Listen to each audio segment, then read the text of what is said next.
नमस्कार दोस्तों, आज है मोहिनी एकादशी। तो हम बात करेंगे मोहिनी एकादशी की कथा का। वैशाख मास शुक्ल पक्ष की मोहिनी एकादशी का महात्म्य। युधिष्ठिर ने पूछा, जनार्दन, वैशाख मास के शुक्ल पक्ष में किस नाम की एकादशी होती है, उसका क्या फल होता है तथा उसके लिए कौन सी विधि है।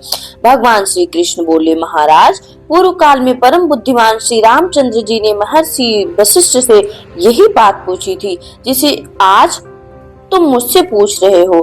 श्री राम ने कहा, भगवान, जो समस्त पापों का क्षय तथा सब प्रकार के दुखों का निवारण करने वाला व्रतों में उत्तम व्रत हो, उसे मैं सुनना चाहता हूँ। वशिष्ठ जी बोले, श्री राम, तुमने बहुत उत्तम बात पूछी है। मनुष्य तुम्हारा नाम लेने से ही सब पापों से शुद्ध हो जाता है, तथापि लोगों के हित की इच्छा से मैं पवित्रों में पवित्र उत्तम व्रत का वर्णन करूंगा। वैशाख मास के शुक्ल पक्ष में जो एकादशी होती है उसका नाम मोहिनी है।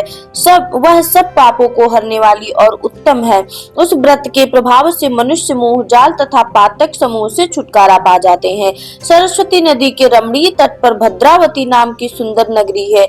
वहाँ धृतिमान नामक राजा, जो चंद्रवंश में उत्पन्न और सत्य प्रतिज्ञ थे, राज्य करते थे। उसी नगर में एक वैश्य रहता था जो धन धान्य से परिपूर्ण और समृद्धिशाली था। उसका नाम था धनपाल। वह सदा पूरी कर्म में ही लगा रहता था। दूसरों के लिए पौंसला, कुआं, मठ, बगीचा, पोखरा और घर बनवाया करता था।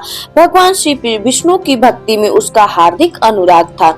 वह सदा शांत रहता था। उसके 5 पुत्र थे, सुमना, दुतिमान, मेधावी, सुकृत तथा दृष्टि बुद्धि।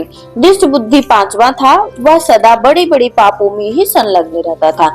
जुए आदि दुर्व्यसनों से उसकी बड़ी आसक्ति थी। वह वेश्याओं में मिलने के लिए लालायित रहता था। उसकी बुद्धि ना तो देवताओं के पूजन में लगती थी और न पितरों तथा ब्राह्मणों के सत्कार में।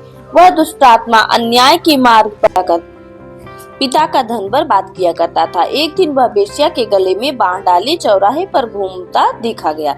तब पिता ने उसे घर से निकाल दिया तथा बंधु बांधवों ने भी उसका परित्याग कर दिया। अब वह दिन रात दुख और शोक में डूबा तथा कष्ट पर कष्ट उठाता हुआ इधर उधर भटकने लगा। एक दिन किसी पुण्य के उदय होने पर वह महर्षि कौंडिन्य के आश्रम पर जा पहुंचा। वैशाख का महीना था। तपोधन कौंडिन्य गंगा जी में स्नान करके आए थे। दृष्ट बुद्धि शोक के भार से पीड़ित हो मुनिवर कौंडिन्य के पास गया और हाथ जोड़कर सामने खड़ा होकर बोला, ब्राह्मण द्विज श्रेष्ठ, मुझ पर दया करके कोई ऐसा व्रत बताइए जिसके पुण्य के प्रभाव से मेरी मुक्ति हो। कौंडिन्य बोले, वैशाख के शुक्ल पक्ष में मोहिनी नाम से प्रसिद्ध एकादशी का व्रत करो। मोहिनी को उपवास करने पर प्राणियों के अनेक जन्मों के किए हुए मेरु पर्वत जैसे महापाप भी नष्ट हो जाते हैं।